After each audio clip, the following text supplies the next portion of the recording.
Diskusikan terkait dengan pertemuan kelima ya, converse, inverse, dan kontraposisi. Ini mengubah-ubah kalimat sebenarnya, memutar-mutarnya ya. Oke, ini tujuannya bisa kalian baca ya, seperti apa tujuan dari ini. Converse, inverse, dan kontraposisi ya. Oke, misalkan kalau ada kalimat kita implikasi seperti ini, kalimat implikasi itu kan P maka Q ya. Ya kan? P maka Q. Contohnya misalkan kita buat jika makan maka kenyang. Jika rajin belajar bersungguh-sungguh maka akan lulus ujian. Itu namanya kalimat implikasi, ya. Maka kalimat converse, inverse sama kontraposisinya, caranya perhatikan pola ini. Simbolnya. Kalau ditanya kalimat converse, caranya Q maka P. Maksudnya balik kalimat itu. Ya. Diapain? Dibalik kalimatnya. Kenapa? Karena ini Q maka P. Jadi kalau kalimat kita tadi jika makan maka kenyang, berarti apa kalimat converse-nya? Jika kenyang maka makan. Cukup balik aja. Itu namanya converse. Contoh yang kedua, jika rajin belajar bersungguh-sungguh maka akan lulus ujian. Apa converse-nya? Jika lulus ujian maka rajin belajar bersungguh-sungguh. Selesai untuk converse. Sudah? Sekarang yang kedua, inverse. Kalau inverse, tidakkan kalimat implikasi tadi. Tidakkan dia. Maksudnya apa? Tidak P, maka tidak Q. Itu namanya inverse. Berarti kalau kalimat kita tadi implikasinya jika makan maka kenyang, apa jawabannya? Jika tidak makan, maka tidak kenyang. Itulah inverse. Atau bisa juga yang contoh yang kedua. Jika rajin belajar bersungguh-sungguh, maka akan lulus ujian. Apa inverse-nya? Jika tidak rajin belajar bersungguh-sungguh, maka tidak lulus ujian. Itu namanya inverse. Sudah? Terakhir, kontraposisi. Kontraposisi sudah dibalik, ditidakkan. Sudah dibalik, ditidakkan. Ini negasi Q maka negasi P. Berarti kalau contoh kita tadi jika makan maka kenyang, berarti kontraposisinya apa? Jika tidak kenyang maka tidak makan. Udah dibalik, ditidakkan. Ya. Jika rajin belajar bersungguh-sungguh maka akan lulus ujian. Apa kontraposisinya?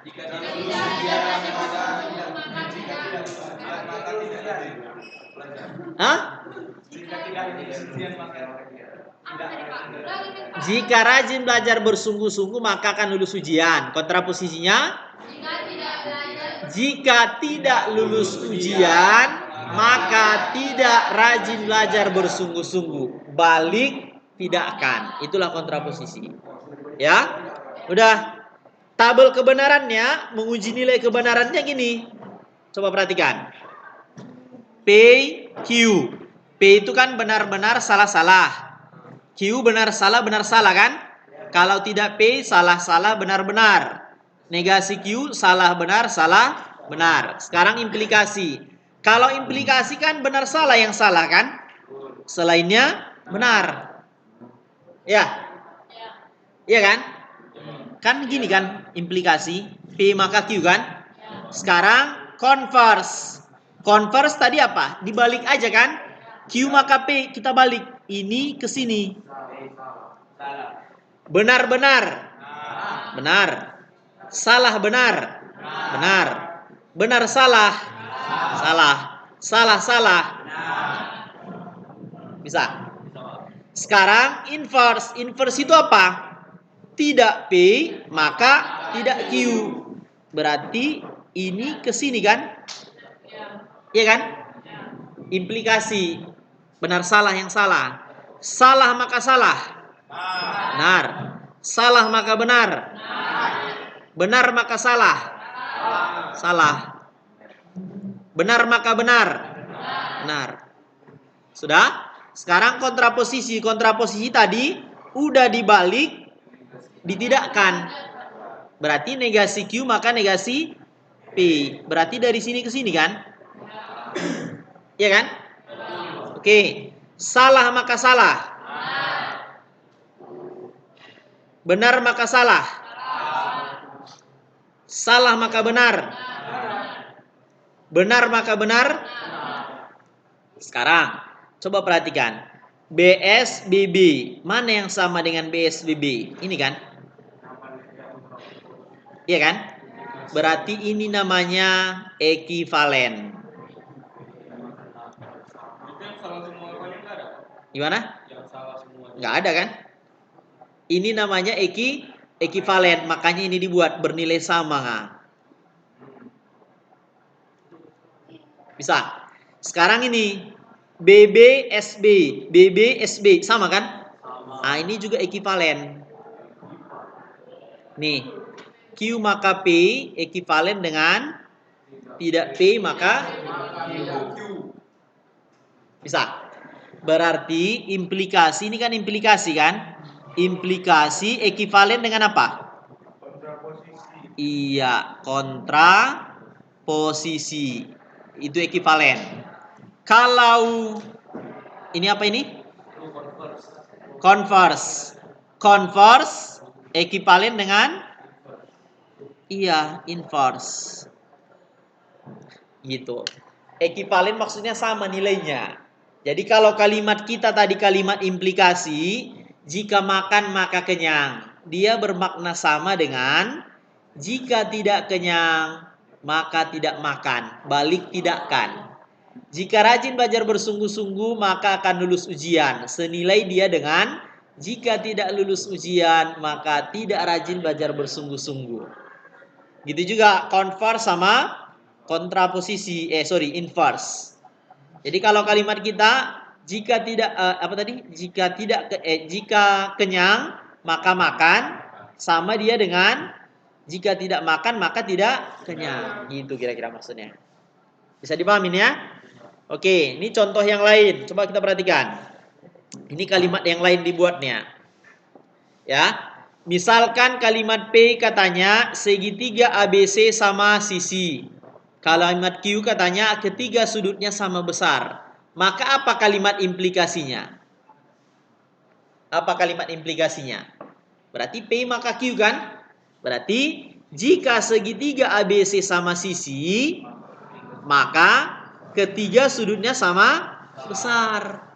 Kalau ditanya converse-nya, converse apa tadi? Balik. Berarti balik aja kalimat ini. Jadi apa? Jika ketiga sudutnya sama besar, nih, maka segitiga ABC sama sisi. Balik aja. Kalau ditanya inverse-nya, tidakkan. Kalimat implikasi tadi ini tidakkan. Berarti jadi apa? Jika segitiga ABC tidak sama sisi atau bukan sama sisi, maka ketiga sudutnya tidak sama besar. Kalau kalimat kontraposisinya balik tidakkan kalimat ini. Berarti jadi apa? Jika ketika sudutnya tidak sama besar nih, maka tidak segitiga sama sisi. Gitu. Bisa dipahami kira-kira? Aman ya? Oke, ini contoh yang kedua. Tentukan pernyataan ekivalen atau setara dengan pernyataan berikut ini. Jika hari hujan maka saya tidak datang. Coba perhatikan ya. Jika hari hujan, P maka tidak Q. Berarti kan ini kalimat implikasi nih kan. Ini bermakna sama dengan apa tadi? Kontraposisi kan. Berarti tidak kan ini balik kan. Ya. Berarti kan kita balik. Berarti negasi Q. Ini kita tidak kan. Ya maka tidak P. Tidak berarti kan iya kan. Nah, tidak P gitu. Berarti jawabannya jika saya datang, maka hari Tidak hujan. Gitu. Balik aja, ditidakkan ya. Nih. Hari tidak hujan. Itu juga yang kedua. Jika dua sisi segitiga sama, maka segitiga tersebut sama kaki. Berarti tidakkan, balik tidakkan. Berarti jadi apa? Tidak sama kaki, maka tidak sama. Gitu. Ya, kontraposisinya. Oke? Ini kalimat berkuantor. Kalimat berkuantor itu yang menyatakan secara keseluruhan. Ya, ada dua, universal sama eksistensial. Universal ini maksudnya ini secara umum. Kalau eksistensial ini secara khusus. Gitu. Ya, penggunaan kata-kata semua. Ya, sama sebagian khusus. Universal, contohnya ini universal. Setiap kucing mempunyai ekor. Itu namanya universal secara umum. Ya, pernyataan ini bernilai benar karena tidak ditemukan kucing yang tidak berekor. Semua X bilangan real, maka X kuadrat sama dengan 1. Pokoknya, kalau kuantor universal ini, dia menyatakan secara keseluruhan. Ini ya, ini. Simbolnya seperti ini.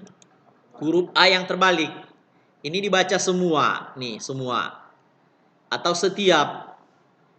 Ya, itu namanya universal. Setiap, semua. Dibaca gitu ya. Oke, contohnya yang tadi lah. Semua manusia akan mati. Ya, semua manusia akan mati. Jadi dibuatlah gini dia simbolnya. Ini semua, ini manusia akan mati. Kira-kira gitu, ya. Kalau yang satu lagi tadi apa? Eksistensial. Eksistensial ini sebahagian. Nih, sebahagian. Ya, sebagian. Ini dibaca huruf E yang terbalik, dibaca ada beberapa sebagian sekurang-kurangnya. Pokoknya enggak keseluruhan gitulah kira-kira. Ya. Oke, contohnya di sini ada bilangan asli X lebih kecil dari 0. Bernilai salah karena tidak ada. Ini menguji nilai kebenarannya ya. Ada bilangan prima merupakan bilangan genap. Benar ya, yaitu 2. Sebahagian siswa bandel. Nah, jadi kira-kira kita buat gini. Nah, sebahagian siswa malas. Bisa juga kita buat gini. Ya, huruf E yang terbalik simbolnya. Itu kalau eksistensial. Kalau universal tadi huruf A yang terbalik.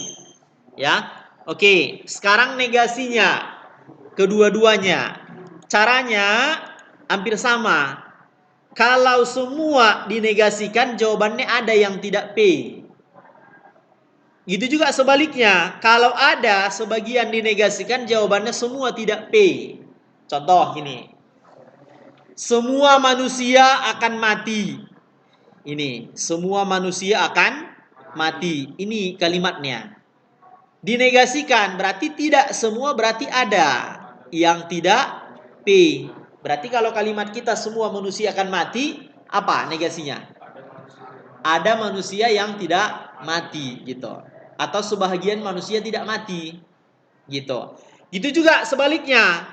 Kalau sebagian P, misalkan gini, sebahagian siswa malas. Ya, sebahagian siswa malas gini. Ditidakkan. Berarti jawabannya apa? Tidak ada berarti semua. Yang tidak P. Berarti apa? Kalau sebahagian siswa malas, apa negasinya? Semua siswa tidak ada yang malas. Tidak malas. Gitu. Ya. Sebahagian siswa suka makan nasi goreng. Apa negasinya? Semua siswa tidak suka makan nasi goreng. Gitu. Semua siswa hadir ke sekolah jam 7. Apa negasinya? Bukan tidak semua. Sebagian siswa hadir ke sekolah tidak jam 7. Tidak semua itu sebagian. Tidak sebagian semua. Gitu. Itu maksudnya nih. Ya, negasinya. Semua kucing mempunyai ekor. tidak benar semua kucing mempunyai ekor, atau bisa juga ada kucing yang tidak mempunyai ekor, atau beberapa kucing tidak mempunyai ekor, kan bermakna sama semua kan? Nah, itulah tadi. Makanya di simbolnya itu tadi kalau seperti ini kan semua kucing mempunyai ekor, kan gini kan? Dinegasikan, berarti jawabannya apa? Tidak semua ada, yang tidak P. Gitu maksudnya.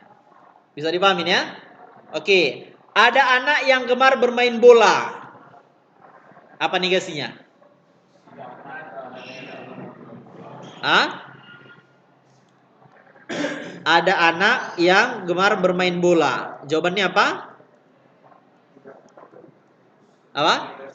Tidak benar ada anak yang gemar bermain bola. Atau bisa juga semua anak tidak gemar bermain bola. Itulah yang simbolnya ini. Gitu. Bisa dipahamin ya? Oke, ini kesimpulannya. Ya, yang tadi ini converse, inverse, kontraposisi, negasi yang ini. Aman ya? Oke, ini oleh-olehnya ya kan? Nah, coba kita jawab dulu ini. Converse, inverse, kontraposisi. Apa tadi converse?